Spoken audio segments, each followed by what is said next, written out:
Hey, what is up guys? It's justjonmckin and I'm coming back for another video. I'm gonna be talking about the latest new piece of tech that's being talked about right now. And that is the Apple M1 Pro and M1 Max chip. These chips are largely being talked about following Apple's Mac event. And I just wanted to go into a little bit more depth for you guys to kind of describe what is this M1, what is this chip that Apple's, bringing up and that everybody's talking about, and what makes it so special. So on that note, let's just get into the video. All right, so the M1 chip is something designed in-house by Apple. And before switching to manufacturing their own chip, Apple actually referred and used Intel for most of its chips and its computing.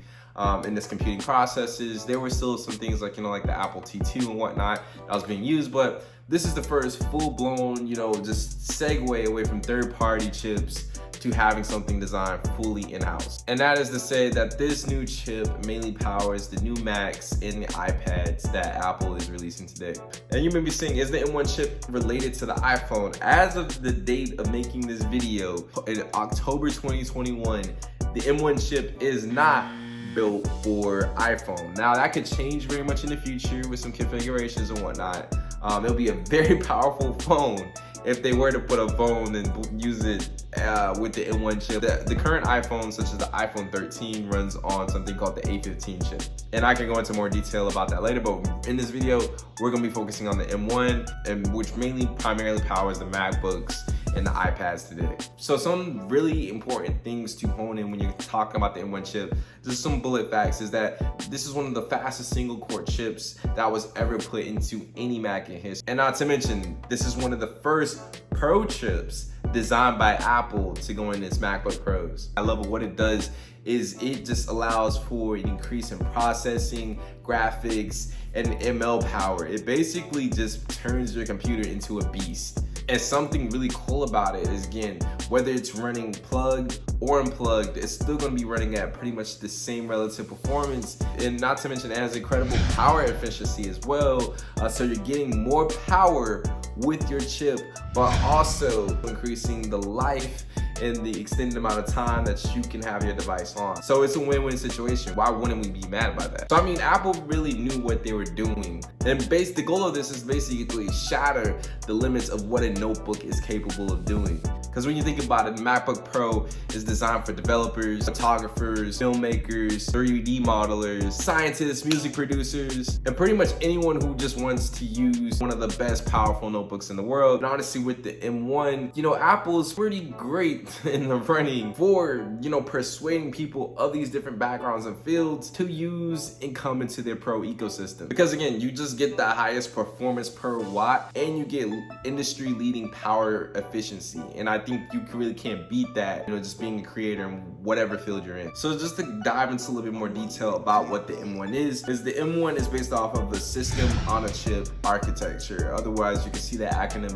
as SoC. And in short, the SoC is basically combines the required electronic circuits of various computer components into a single integrated chip. And that is basically, what makes the M1 the M1. It's the way these circuits are combined and utilized. It's just put together in the most perfect manner that allows power and efficiency. You don't have to learn, the mechanics of why this works. Just know that it works, and it's unbelievable that it's actually working. So to go into more of the specs on the M1, so it features up to a 10-core CPU with 8 high-performance cores and 2 efficiency cores. That's also with up to 16 cores on the GPU. And just specifically talking about the M1 Pro, basically with these specs, it's delivering at up to a 70% increase in CPU performance. And that's based off of this is the M1 Pro.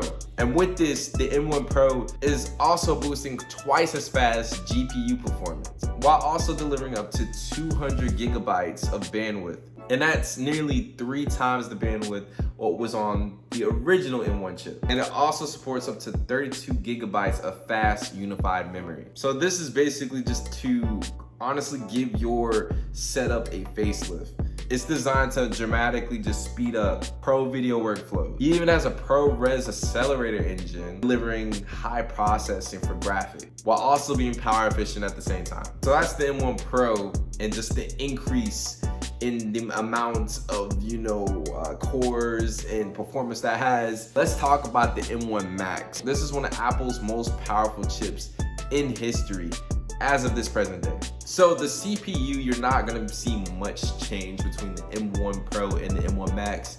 They're gonna get the same, CPU specs, but it does come at an advantage when it comes to the GPU. The GPU gets up to a whopping 32 cores, and in short, that's 4 times as fast as the original GPU on the M1. And the M1 alone was already a big step up, so this is insane. And I actually really do want to do a test to actually witness this power firsthand. And if you didn't think that was insane, it also features up to 400 gigabytes of memory bandwidth. That's twice as fast as the M1 Pro and 6 times as fast as the Apple M1 chip. And the M1 Pro had one ProRes accelerator. Well, the M1 Max doubled it. There's 2 in this, which can just give you really, really insane results for graphic processing and performance, while also maintaining good power efficiency. So you just get higher multi-stream performance. You could just work on multiple, high, heavy, processing stuff at a time. There's also some benefits with 4K if you're gonna do some high quality content. So you get 30 streams of 4K in ProRes, or up to 7 streams of 8K ProRes using tools like Final Cut Pro. Video editors can grade in HDR, and if you're not familiar with HDR, that's basically high dynamic ranging imagery. And then you have all these, increases to, graphics and whatnot. And I think this is one of the biggest areas that this does play a big role in. It also has a big impact for increasing performance areas in things such as doing data science and machine learning as well, which is a pretty big feat that M1 could potentially be used for. Having this huge amount of memory available is completely game changing for pro workloads, allowing pros to do things that they deem probably pretty unimaginable on a notebook. And I just want to give you guys some more specs on how this impacts operations. How does this change the game of what's going on with your everyday apps? So with the 10-core CPU on the M1 Pro and the M1 Max, because remember that they both have the same CPU, typically have the same CPU setup, you can expect Xcode to open 3.7 times faster, 3 times more faster on AMP Designer plugins in Logic Pro, and up to 2.8 times faster on computational fluid dynamics in NASA's Tetris, which can be pretty computationally heavy. And let's go into this. A 16-core neural engine is also packed on that, allowing us to enjoy faster ML tasks. The neural engine allows Apple to implement neural network and machine learning in a more energy efficient manner than using the main CPU or using the GPU, which is a pretty cool thing. This chip is basically designed to do machine learning tasks better, so we can accomplish things such as deep learning at faster rate. So again, this may be a big hit with data science. But speaking with the 16-core neural engine, some of the benefits of that you can see performance in, you get up to 8.7 times faster, better tracking performance in something such as Final Cut Pro with the M1 Pro. And with the M1 Max, you can expect up to an increase of 11.5 times better with the M1 Max chip opening Final Cut Pro. Up to 7.2 times faster scene edit detection in things like Apple Adobe Pro, and up to 2.6 times faster when selecting subjects and images in Adobe Photoshop. Faster graphics performance add-on, up to 2 times faster render and max on Cinema 4D with Redshift with the M1 Pro. So up to 2 times faster render and max in Cinema 4D with Redshift using the M1 Pro, and up to 4 times faster with M1 Max. Up to 1.7 times faster 8K render in Final Cut Pro with M1 Pro, and up to 2.9 times faster with M1 Max, being 1.7 times faster with 8K rendering in Final Cut Pro using the M1 Pro chip.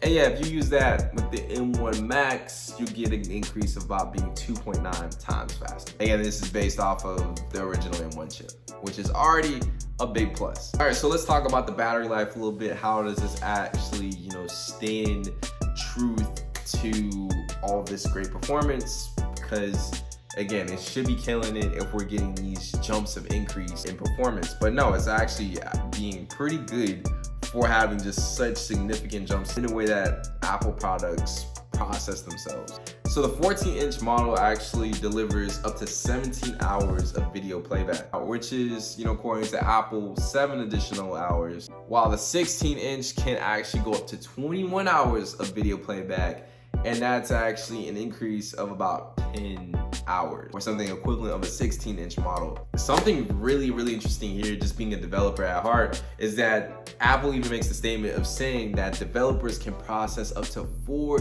times as much code as they were doing before. So something that really gets me excited as a developer that Apple actually did mention is that developers working in Xcode can compile up to 4 times as much code as they were doing before in Xcode using these chips. And not to mention, for the photographers, when you're on the go, you're doing your shoots. So photographers can expect a double increase in battery life in things like Adobe Lightroom Classic when editing on the go. And I'm pretty sure the performance metrics are also increased in, whatever, editing software that you typically use of choice. So nonetheless, that is to pretty much say there's literally just such a great combination of engineering in this chip that pretty much hits system performance on battery performance and battery life, which kind of sets, these MacBook Pros that use this chip apart from the typical notebook that you could find in the market today. And I just literally just wanted to talk about, the cooling system that Apple is using for this. It's actually pretty insane. So they call this, their advanced thermal system that can move up to 50% more air than the previous generations, and even at lower fan speeds. Basically, the thermal design enables the MacBook Pro to deliver phenomenal sustained performance while staying cool and quiet. You barely hear the fans due to Apple silicone. And honestly, I think that's just something that's really cool to hear. They're basically saying that you really shouldn't be hearing the fan as much in layman's terms. Not that I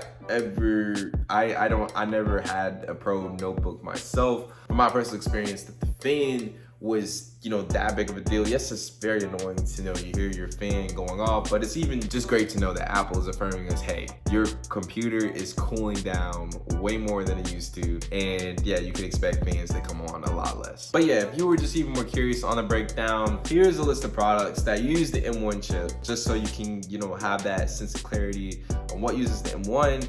And here's a list of products that use the M1 Pro chip, so you can also know the difference in the chipping layout that Apple uses. And on that note, these are the list of products that use the M1 Max chip. And man, I think we can quite confidently say that these devices are amongst Apple's most powerful devices ever. Even though surface level wise they may look the same, their chip or heart, whatever you want to call it, is not the same. It's architecture way different. But yeah, in short, that is the scope behind what is the Apple M1 chip, what is the M1 Pro and M1 Max. And to just sum it up one last time, Apple's M1 chip is something that they just built personally in-house by Apple to have a little bit more control over, the performance that they have in devices. In the past, they did use Intel, but they're relying more on their personal manufacturing now. So devices do use M1, but with this new announcement, new chips such as the M1 Pro and the M1 Max have came out. It's just make processing and performance and battery life just go to insane new levels with Apple products. And yeah, this is actually pretty exciting and a pretty great move for Apple to do, in my personal opinion. But yeah, on that note, thank you for making it to the end of this video. Let me know in the comments what you think about the M1 Pro and the M1 Max, or just even the M1 chip. It's really exciting to see that companies, again, just even such as Apple, are getting more into the specs and just taking hold on the performance of their products. It's something that we're not only seeing with Apple, but we can see with Google and some of its own hardware that it's creating as well. But yeah, let me know in the comments below. I really want to know your thoughts on it. And yeah, on that note, I'm glad to be back. It's just Justjonmckin, and I'll see you all in the next one. All right, bye y'all.